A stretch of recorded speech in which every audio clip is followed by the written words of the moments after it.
السمیع العلیم العظیم الحفیظ بوجہ الکریم وسلطانہ القدیم من الرجس الخبیث المخبث الشیطان اللعین الرجیم وقبیلہ ونفخہ ونفسہ وہمزہ بسم اللہ الرحمن الرحیم۔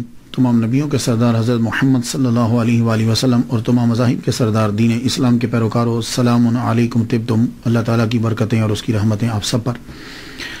صلاۃ و سلام حضور صلی اللہ علیہ وآلہ وسلم کی ذات پر اور ان دنیا کے عظیم ماں باپ حضور صلی اللہ علیہ وسلم کے ماں باپ پر۔ آج کی گفتگو خواتین و حضرات 29ویں مرحلے میں داخل ہو گئی۔ امام شافعی رحمۃ اللہ علیہ نے فرمایا کہ اگر علماء حق اولیاء اللہ نہیں ہے تو پھر کوئی بھی اللہ کا ولی نہیں ہے، کیونکہ جاہلوں کو اللہ تعالیٰ اپنا دوست نہیں بناتا۔ تو اس لیے میرے نزدیک کرامتوں میں سب سے بڑی کرامت جو ہے وہ ولی کامل اور بزرگ اور عالم کی کتاب ہوتی ہے، اور اس کتاب کو پذیرائی جب مل جاتی ہے، اس کا وجود باقی ہے، تو یہ بہت بڑی کرامت ہے۔ امام بائحقی رحمۃ اللہ علیہ دلائل النبوت کے حوالے سے جانے جاتے ہیں۔ جو لوگ مقرر ہیں وہ دلائل النبوت کا مطالعہ جو ہے وہ ضرور کرتے ہیں، اور مسلک حق اہل سنہ کے اندر ان کی پہچان جو ہے وہ دلائل النبوہ ہے۔ ویسے امام بائحقی رحمۃ اللہ علیہ جو ہیں، ان کا مسلک جو شافعی ہیں، ان کے مسلک پر ان کا بہت بڑا احسان ہے، اور ان کے احسان کو تسلیم بھی کیا گیا ہے۔ آئیے سب سے پہلے معمول کے مطابق گفتگو نام سے شروع کرتے ہیں۔ آپ کا نام حافظ ابو بکر احمد بن حسین بن علی بن عبداللہ بن موسیٰ البائحقی شافعی الاشعری خسرو جردی الخراسانی رحمت اللہ علیہ۔ یہ ان کا نام ہے۔ نام تو صرف آپ کا احمد ہی ہے، اس کے بعد تمام چیزیں جو ہیں وہ اضافی آپ کی ہستی کو، ذات کو واضح کرنے کے لیے ہم گفتگو کریں گے۔ اس کے اندر جو نئے نام ہیں کچھ، جیسے البائحقی ہے۔ شافعی کیوں کہتے ہیں یہ تو آپ کو معلوم ہوگا، بائحقی کیوں کہتے ہیں، اشعری کیوں کہتے ہیں، خسرو جردی کیوں کہتے ہیں، اور خراسانی کیوں کہتے ہیں۔ یہ چیزیں یہ نام ان کے ساتھ کیوں لگے؟ یہ صفت نسبتی جو ہے یہ کیوں ہے؟ صفت نسبتی۔ البائحقی کہنے کی وجہ یہ ہے کہ بائحق پرانے فارس کے اندر، جس کو اب ایران کہتے ہیں، یہ موجودہ ایران جو ہے اس کا نام فارس ہے، تو پرانے فارس جس کو اب ایران کہتے ہیں، یہ اس کا ایک رقبہ تھا، ایک علاقہ ہے، اس کو بائحق کہتے تھے، اور اس بائحق کے اندر بہت سارے گاؤں آتے تھے، یعنی اس کے اندر چھوٹے چھوٹے ٹاؤن جو ہیں وہ اس کے اندر آتے تھے۔ تو انہی میں سے ایک خسرو جرد بھی تھا۔ جیسے آپ کہہ لینا کہ لاہور، تو اب لاہور جو ہے اس کے اندر بھی علاقے ہیں، لاہور کے اندر بھی علاقے ہیں۔ تو اسی طرح بائحق جو ہے پرانے فارس میں، اب کی بات نہیں کر رہا، پرانے فارس بائحق کے اندر جو ہے نا وہ کچھ اور شہر بھی آتے تھے، خسرو جرد، اس لیے آپ کو خسرو جردی بھی کہا جاتا ہے۔ اور یہ جو بائحق ہے یہ نیشابور کے قریب اور خراساں کے اندر تھا۔ تو پرانا خراساں اور آج کا خراساں دونوں میں فرق ہے۔ پرانا خراساں جو ہے وہ افغانستان تک آتا ہے، پرانا خراساں جو ہے اس کے اندر رشیا کی بھی کچھ اسٹیٹ علاقے آتے ہیں۔ تو پرانا خراساں جو ہے وہ اور تھا، اور آج کا خراساں جو ہے وہ اور ہے۔ تو اس لیے جب ہم کبھی بات کرتے ہیں کہ پرانے دور کی جب بات کرتے ہیں کہ وہ خراسانی ہیں، تو آپ اس میں فوراً یہ نہ سمجھیے گا کہ یہ شاید ایران کے تھے، وہ اس میں رشیا بھی آتا ہے، اس کے اندر افغانستان بھی آتا ہے، پاکستان کا کچھ حصہ بھی آتا ہے اس کے اندر۔ وہ پرانا خراساں جو ہے وہ اور تھا، اس کے اندر عراق کا بھی کچھ حصہ تھوڑا سا جو ہے وہ شامل ہوتا ہے، اس طریقے سے۔ تو خراساں جو ہے، تو آج کل بھی خراساں ہے، اس دور میں بھی خراساں تھا، تو یہ سارے خراساں کے اندر آتے ہیں۔ جیسے آپ سمجھ لیجیے کہ خراساں ایک صوبہ ہے، اور اس کے اندر جو ہیں یہ سارے شہر جو ہیں وہ بائحق بھی اس کے اندر آ جاتا ہے، اس کے اندر خسرو جرد بھی اس کے اندر آ جاتا ہے۔ تو بائحق جو ہے یہ خراساں کے اندر آیا، اس لیے آپ کو خراسانی بھی کہا جاتا ہے۔ تو یہ خراساں جو ہے اس پہلے بھی مشہور تھا، آج بھی مشہور ہے۔ اس خراساں نے اسلام کو بڑے بڑے اسکالرز دیے ہیں، فقہا دیے ہیں، علماء دیے ہیں، بڑے بڑے پرانے خراساں ہیں۔ اس میں احمد بن حنبل، امام ابو حنیفہ، امام بخاری، امام مسلم، ابو داؤد، ترمذی، نسائی، امام غزالی، ابو منصور ماتوریدی، امام فخر الدین رازی، یہ سب پرانے خراسان کے علاقوں سے ہی تعلق رکھتے تھے. تو خراسان نے بڑے بڑے اسکالر دیے. تو بائحق بھی ایک قصبہ تھا. تو امام بائحقی رحمۃ اللہ علیہ جو ہے اس قصبے میں پیدا ہوئے. تو اس قصبے کی وجہ سے ان کو بائحقی کہنے لگے. ایک لفظ تو کلیئر ہوا. اکثر لوگ امام بائحقی نے فرمایا، اور پھر اس کے پروننسیشن پہ بھی غور دیجئے گا. امام بیکی، ہم اکثر لوگ بیکی بولتے ہیں، لیکن میں ان کو غلط نہیں کہتا. کیوں؟ ہمارے معاشرے میں یہی ہے. اب بتائیے کہ امام بائحقی بڑا مشکل ہے پروننس کرنا، تو معاشرے نے اس کو اڈاپٹ کر لیا، امام بیکی فرماتے ہیں. تو جب کبھی آپ اصل بھی سن لیجئے، با زبر یا ساکن بئی، ہا زبر ہا، بائے ہا، کاف زیر یا ساکن کی، بائحقی. تو امام بائحقی رحمۃ اللہ علیہ جو ہیں یہ بائحق سے تعلق پیدا ہوئے تھے قصبہ میں، اس لیے آپ کو بائحقی. اب آ گیا کہ ان کے ساتھ اشعری بھی لگتا ہے. یہ اشعری کیا ہے؟ چونکہ آپ عقائد کے اندر ابو الحسن اشعری رحمۃ اللہ علیہ کے پیروکار تھے، اس لیے آپ کے ساتھ اشعری لگا. یہ جو میں نے سلسلہ شروع کیا ہے، اس کے اندر میں فلسفے کو اور یہ ریسرچ اور یہ چیزیں جو ہیں، یہ اعتراضات، ان چیزوں کو میں بہت کم ٹچ کرتا ہوں. میں تو بس سیدھا سادہ اولیاء کرام کی زندگی جو ہے وہ بیان کرنا چاہتا ہوں. کیوں کرنا چاہتا ہوں؟ ایک دن میں کتاب پڑھ رہا تھا حضرت فرید الدین عطار رحمۃ اللہ علیہ کی تذکرۃ الاولیاء. اس میں ان کی میں شان پڑھتا رہا. وہ ساری زندگی اولیاء کرام کا تذکرہ کرتے رہے. انہوں نے اپنی کتاب کے اندر 96 اولیاء کا تذکرہ کیا ہے، یعنی ٹائٹل باندھ کے. ویسے تو بہت سارے ہیں، ٹائٹل جو ہے وہ 96 اولیاء کا ہے. تو جب آپ فوت ہوئے تھے تو آپ کی قبر پر فرشتوں کا نزول ہوا تھا. وہ پڑھنا اس دن کے بعد میرے اندر شوق پیدا ہوا کہ میں بھی کم از کم جو ہے وہ اتنے تو کروں. زائد ہو جاتے ہیں تو اللہ کا احسان میرے اوپر. تو میں جو ہے نا خالصتاً صرف بیان. لیکن اب کیا کروں، کچھ چیزیں ایسی ہوتی ہیں کہ وہ بہت ضروری ہوتی ہیں مشکل، لیکن آپ پلیز اس مشکل کو بھی تھوڑا سا سن لیجئے، کبھی کام آئے گا. یہ اشعری کیا ہے؟ دیکھیے اصل میں یہ 3 نام ہیں، اشعریہ، ماتریدیہ، حنبلیہ. شروع میں کیا تھا؟ شروع میں یہ تھا کہ حضور صلی اللہ علیہ وسلم کے ظاہری دور کے اندر جب کبھی کوئی مسئلہ ہوتا تھا، لوگ آتے تھے، پوچھتے تھے، چلے جاتے تھے کہ حضور نے کہا دیٹس اٹ. حضور صلی اللہ علیہ وسلم ظاہری طور پر تشریف لے گئے. تو اس کے بعد کیا ہوا کہ پھر صحابہ کرام سے جس کو زیادہ پڑا ہوتا وہ اس سے جا کے مسئلہ پوچھ لیتے، ختم. لیکن جب جنریشن آ گئی تابعین کی جنریشن آئی، تو وہ کسی نہ کسی صحابی کے پیچھے جو بہت بڑا علامہ ہوتا تھا. تابعین تک یہی سلسلہ چلتا رہا کہ کوئی آدمی مسئلہ پوچھنے آتا تھا تو بتا دیتے تھے. تابعین کے آخر کے اندر کیا ہوا کہ لوگ جو ہیں، اسلام جو ہے وہ پھیلا ایران کے اندر، روم کے اندر، یہ علاقوں میں اسلام جو ہے وہ آگے پھیلا. جب آگے پھیلا تو نئے نئے مسائل جو ہیں وہ پیدا ہوئے. تو کچھ اب مسائل جب پیدا ہوئے تو لوگ جب مسئلہ پوچھنے کے لیے آتے تھے تو محدثین کے پاس احادیثیں ہوتی تھی، اور فقہا جو ہیں وہ ان حدیثوں کے سے مسئلہ نکال دیتے تھے. کوئی پوچھتا تھا کہ یہ مسئلہ کہاں سے نکالا ہے، تو آپ فرماتے کہ قرآن کی فلاں آیت سے، اشارت النص، اقتضاء النص، دلالت النص، عبارت النص، یا حدیث مبارکہ فلاں ہے، تو وہ بتا دیتے تھے. تو قرآن اور حدیث اس سے مسئلہ جو ہے وہ ان کو واضح کر دیتے تھے، تو لوگوں کی سمجھ میں آ جاتا. یہ سلسلہ چلتا رہا آئمہ تک، امام اعظم، امام شافعی، امام مالک اور امام احمد بن حنبل. لیکن ہوا کیا کہ پھر یہ گریک جو ہے، یونان، گریک، اس کے فلسفے نے جو ہے نا وہ مسلمانوں کے اندر دخل شروع کر دیا. عراق کے اندر ہارون الرشید کا جو دور تھا اور یہ جو دور تھے، اس میں فلسفہ جو ہے وہ داخل ہوا. جب فلسفہ داخل ہوا تو اس فلسفے نے مسلمانوں کو گمراہ کرنے کے لیے ایسی ایسی چیزیں چھوڑی کہ عقل جو ہے وہ اس کا جواب دینے کے لیے آ رہی ہوتی تھی. اس کو پھر مسلمانوں نے بھی اڈاپٹ کرنا شروع کر دیا. سب سے پہلے حضرت حسن بصری رحمۃ اللہ علیہ کی محفل کے اندر جو بندہ بیٹھا ہوتا واصل، اس نے سب سے پہلے جو ہے وہ آپ پر اعتراض کیا. آپ نے فرمایا کہ تم ہماری محفل سے اٹھ جاؤ. اس دن سے وہ بندہ اور اس کے ماننے والے معتزلہ کہلوائے. بات آپ کی سمجھ میں کچھ آ گئی؟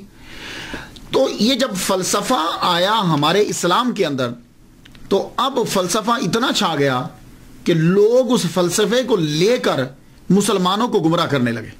ان میں سے یہ معتزلہ ہیں. تو میں نے جتنی اسٹڈی کی ہے کہ معتزلہ جو ہے وہ کسی نہ کسی طرح ہر باطل فرقے کے بنیاد میں شامل ضرور ہوتا ہے. ابو الحسن اشعری رحمۃ اللہ علیہ 40 سال تک یہ بھی معتزلہ ہی کی تبلیغ کرتے رہے ہیں، معتزلی فرقے کی ہی تبلیغ کرتے رہے. یہ خود چکے ان کے شاگرد. تو جب یہ ان سے پڑھتے رہے ابو الحسن علی بن اسماعیل اشعری، محمد بن عبد الوہاب معتزلی سے پڑھتے رہے، 40 سال تک آپ نے جو ہے وہ اس فرقے کا دفاع کیا ہے۔ لیکن کیا ہوا کہ ایک دن آپ کی اپنے استاد ہی کے ساتھ جو ہے نا وہ بات شروع ہو گئی۔ بات کس بات میں تھی کہ ابو الحسن اشعری رحمۃ اللہ علیہ یہ فرماتے تھے کہ جو چیزیں انسان کے لیے اچھی ہیں وہ اللہ تعالیٰ پر واجب ہیں۔ وہ مسئلہ کیا تھا؟ یعنی دیکھیے کہ اللہ تعالیٰ نے ہمیں پیدا کیا ہے، اللہ تعالیٰ ہم سے پیار کرتا ہے، جب اللہ نے ہمیں پیدا کیا ہے تو اب جو چیز ہمارے لیے اچھی ہے وہ ہمیں لازمی طور پر دے گا۔ ان کے ذہن میں یہ تھا کہ چونکہ اس نے ہمیں پیدا کیا ہے تو جس طریقے سے بادشاہ کے اوپر، جس طریقے کے اوپر مالک کے اوپر جو ہے وہ امپلائیوں کا خیال رکھنا یہ چیز لازم ہوتی ہے، تو اللہ کے اوپر بھی لازم ہے کہ ہر اچھی چیز جو ہے وہ اس کے اوپر واجب ہے۔ آپ نے دلائل دینا شروع کر دیے، دلائل آپ نے دیے تو استاد ہار گئے، آپ جیت گئے۔ لڑائی جو ہے وہ زیادہ بڑھ گئی، انہوں نے ان کو اپنی محفل سے نکال دیا۔ 15 دن تک ابو الحسن اشعری رحمۃ اللہ جو بانی ہیں اشعریہ کے، وہ 15 دن تک کمرے کے اندر بند رہے، تدبر اور تفکر جو ہے وہ کرتے رہے، تدبر اور تفکر کرتے رہے کہ حضور صلی اللہ علیہ وآلہ وسلم خواب میں تشریف لائے۔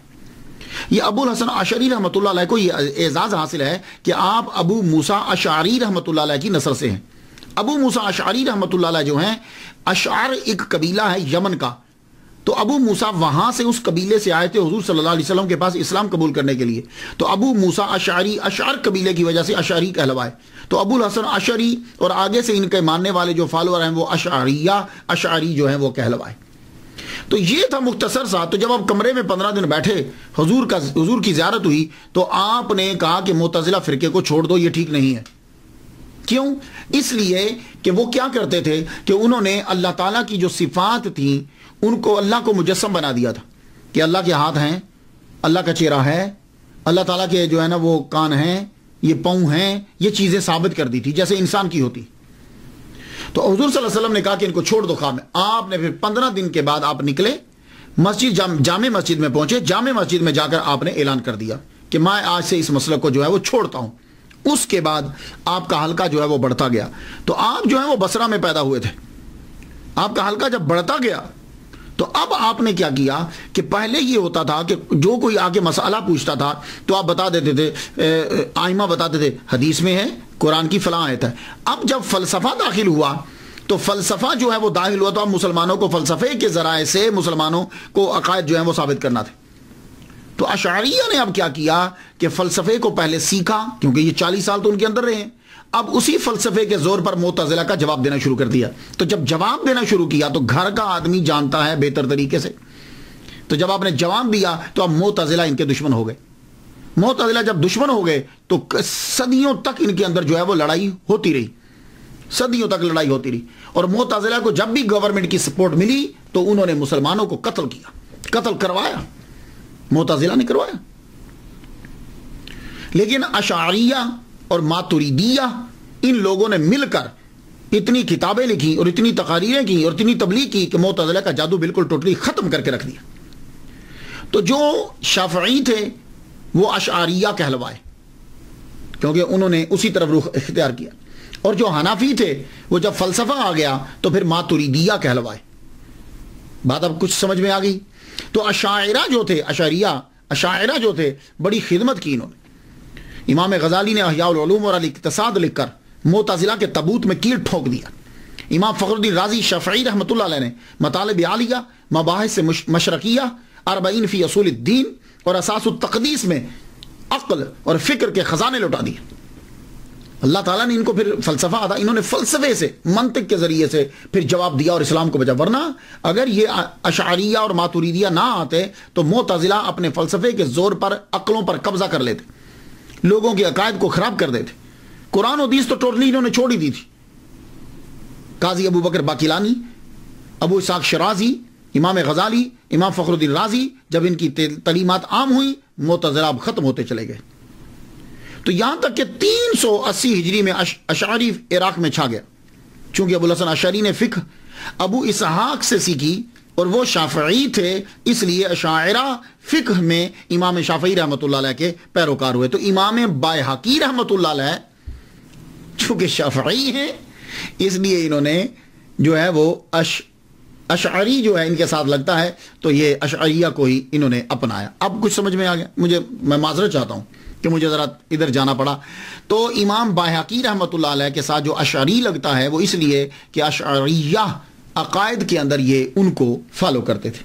تو حنفی جو ہے زیادہ تر ماتریدیہ ہیں. تھوڑا سا فرق ہے, یہ کوئی اتنی بڑی لڑائی کا چکر کوئی نہیں ہوتا. اشعریہ کے نزدیک سمپل سمجھاتا ہوں, ویسے تو بہت سارا ہے. سمپل یہ ہے کہ اشعری کہتے ہیں کہ جو چیز انسان کے حق میں فائدہ مند ہے, جیسے رزق فائدہ مند ہے, بارش فائدہ مند ہے, دھوپ فائدہ مند ہے, پانی فائدہ مند ہے, ہوا فائدہ مند ہے, یہ اللہ پر واجب نہیں ہے. ہاں وہ احسان کرتا ہے ہم پہ کہ ہمیں دیتا ہے, اس پہ واجب نہیں. کیوں؟ اس لیے کہ وہ بادشاہ نہیں ہے, اس لیے کہ وہ کوئی باس نہیں ہے, وہ مالک ہے, ہم اس کی مملوک ہیں. تو مالک اور مملوک جو ہے وہ اس کے اوپر لازم کچھ نہیں ہوتا, ہر چیز کا بدلہ دینا واجب نہیں ہے, یہ اس کا احسان ہے, کیونکہ ساری کائنات اس کی مملوک ہے اور مملوک کا مالک پہ کیا استحقاق. تو یہ تھا. اور وہ اشعریہ کہتے ہیں کہ نہیں, وہ جو ہے چونکہ اس نے پیدا کیا ہے اس لیے اس سے اوپر لازم ہے. بات کوئی اتنی پہ نہیں ہے. عقائد سب کے جو ہے وہ بالکل ٹھیک ہیں, لیکن اشعریہ اور ماتریدیہ بھی کبھی کبھی جھگڑنے لگ جاتے ہیں, اور جب تصوف آتا ہے تو پھر اکٹھے ہو جاتے ہیں. اس لیے تصوف جو ہے وہ ضروری. میں ڈیٹیل میں نہیں جاتا, اگر آپ کو مزید پڑھنا ہو تو ایک بہترین کتاب بتا دیتا ہوں آپ کو. مولوی نجم الغنی خان رامپوری, بڑی زبردست کتاب لکھی انہوں نے, مذاہب الاسلام, اسے آپ جا کے پڑھ لیجئے گا. تو اب آپ سمجھ گئے ہوں گے کہ امام بایہقی رحمۃ اللہ علیہ کے ساتھ اشعری جو ہے وہ کیوں لگتا ہے. تو شافعی اشعری اور خسرو جردی, وہ میں نے آپ کو بتا دیا ہے, خراسانی, کیونکہ وہ صوبے کا نام ہے, اس حوالے سے ان کو کہا جاتا ہے. اب آ جائیے, امام بایہقی رحمۃ اللہ علیہ نے تعلیم جو ہے وہ سیکھی, اللہ تعالیٰ نے ان کو چنا. انہوں نے شافعی فقہ کے اوپر بہت کام کیا ہے اور اس مسلک کے اوپر بھی بہت کام کیا ہے. امام شافعی رحمۃ اللہ علیہ کے بعد اگر کسی کا شافعی فقہ کے اوپر احسان ہے کسی کا, تو وہ امام بایہقی رحمۃ اللہ علیہ کا جو ہے وہ احسان ہے. 15 سال کی عمر میں آپ نے ابو الحسن محمد بن حسین علوی رحمۃ اللہ علیہ سے پڑھنا شروع کیا. آپ کا سفر جاری رہا, عراق, حجاز, زیادہ تر آپ نیشاپور کے اندر جو ہے وہ رہے. نیشاپور کے اندر, نیشاپور بھی کہتے ہیں, نیشاپور کے اندر آپ نے زیادہ پڑھا. اور آپ کے تقریباً کہتے ہیں کہ 100 جو ہیں وہ آپ کے استاد ہیں, لیکن سب سے پسندیدہ آپ کے استاد جو ہیں وہ 2.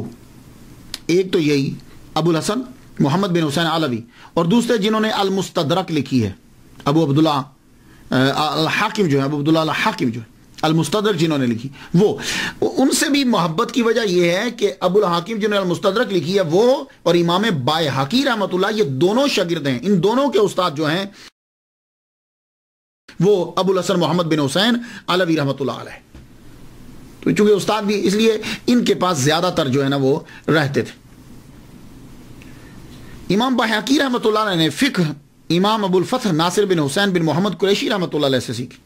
علم الکلام آپ نے ابو بکر بن فورق سے اور ابو منصور عبد القاہر بغدادی سے سیکھا. علم الکلام عبد الغفار کہ آپ نے علم کی خاطر بہت سے علاقوں کا جو ہے وہ سفر کیا. آپ نے حدیث مبارکہ کی جانب توجہ دی, حدیث مبارکہ کو بڑے مضبوط ذرائع سے حاصل کیا. یعنی یہ نہیں کہ جس نے جو بیان کیا ہے, چین آپ کی بڑی پاورفل ہوتی تھی. تحصیل علم کے بعد آپ اپنے شہر بایہق میں واپس آ گئے. یہ ہا بڑی ہے اور قاف بھی بڑا ہے, کینچی والا قاف ہے. بایہق میں واپس آئے اور آ کر تدریس, تحریر اور تصنیف جو ہے وہ آپ نے شروع کر دی. امام الحرمین کا فرمان ہے کہ فقہ شافعی پہ امام شافعی رحمۃ اللہ علیہ کا احسان ہے, لیکن ان کے بعد سب سے بڑا احسان امام بایہقی, شافعی, اشعری, خسرو جردی, خراسانی رحمۃ اللہ علیہ کا ہے.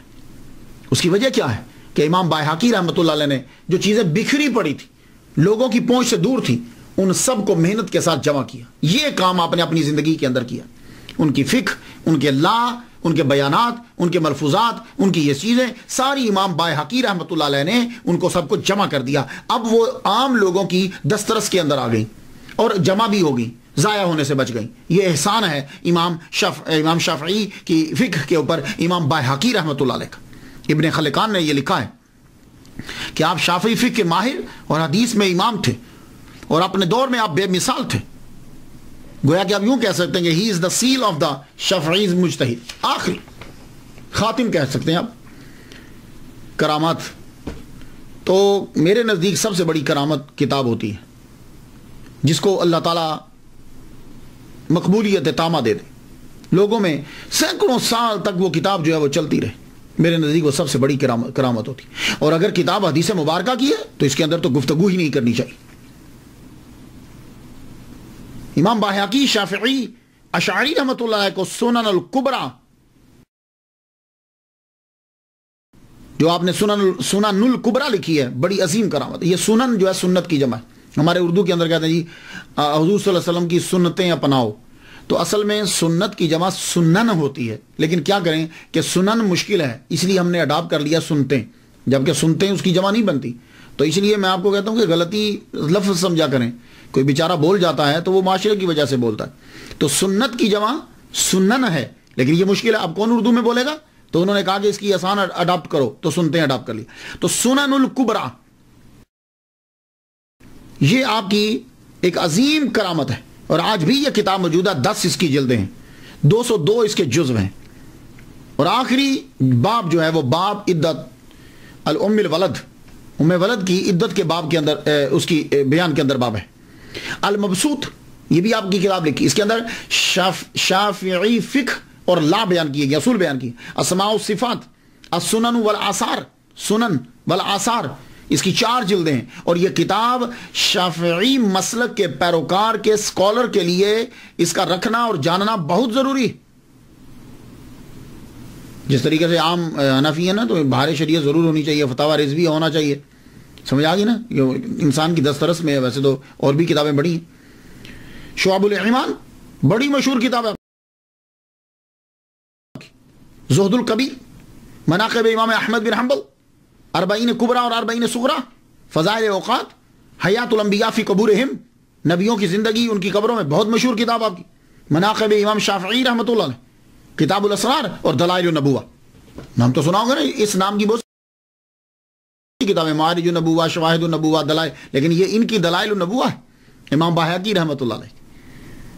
ایک اعتراض امام بایہقی رحمۃ اللہ علیہ کے اوپر ہوتا ہے، کہنے لگے امام بایہقی نے حدیثیں تو اکٹھی کی ہیں، لیکن ان کو امام نسائی کا نہیں پتا تھا، امام ترمذی کا نہیں پتا تھا، ابن ماجہ کا نہیں پتا تھا، ایون کہ ان کی کتابیں بھی ان کے پاس نہیں تھی، تو ان کے بارے میں یہ نہیں جانتے تھے. تو گویا کہ یہ بات بیان کر کے وہ بندہ جو ہے وہ ان کے علمی مرتبے کو کم کر رہا ہے. اے اللہ کے بندو، شخص نے جو کام کیا ہے اس کو دیکھو. اس دور کے اندر اس نے کتنا بڑا کام کیا ہے کہ شافعی مسلک کے تمام چیزوں کو، حدیث مبارکہ کو اکٹھا کر دیا اس نے. اس مسلک کے لیے اس نے کام کیا، لیکن نہیں، کوئی نہ کوئی چیز ضرور ڈھونڈیں گے. اسی طریقے سے یہی لوگ جو ہیں بہت سارے، جیسے تاریخ بغدادی، خطیب بغدادی جو ہیں، میں سمجھتا تھا پڑھنے سے پہلے، لیکن حالانکہ اتنے ٹاپ کے مصنف ہیں، اور لیکن کہیں نہ کہیں وہ ڈنڈی ضرور مار گئے.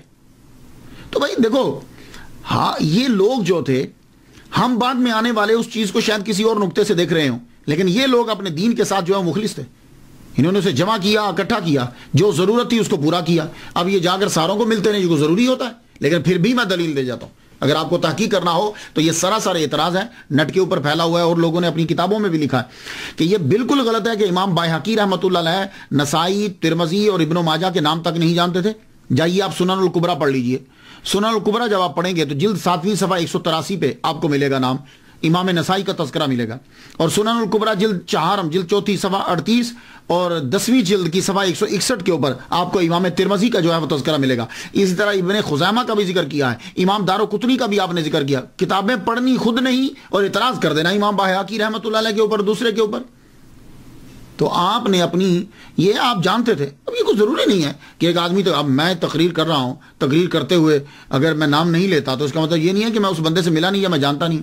کتنے مولوی ہیں وہ علامہ طاہر القادری صاحب کا نام نہیں لیتے، تو اس کا مطلب یہ نہیں وہ جانتے نہیں ہیں، ہوگا نہیں نام لے رہے ہوں گے. اور اگر کسی کی لائبریری کے اندر طاہر القادری صاحب کی کتاب نہیں پڑھی ہوئی تو اس کا مطلب یہ نہیں ہے کہ اس کو کتاب کا پتہ نہیں ہے. یا کسی کی لائبریری کے اندر فیضان سنت نہیں پڑھی ہوئی الیاس قادری صاحب کا مطلب یہ نہیں ہے کہ اس نے الیاس قادری صاحب کا نام نہیں سنا. تو امام شافعی رحمۃ اللہ علیہ کی نظر کرم ہے امام بایہقی رحمۃ اللہ علیہ کے اوپر. نظر کرم، خاص نظر کرم.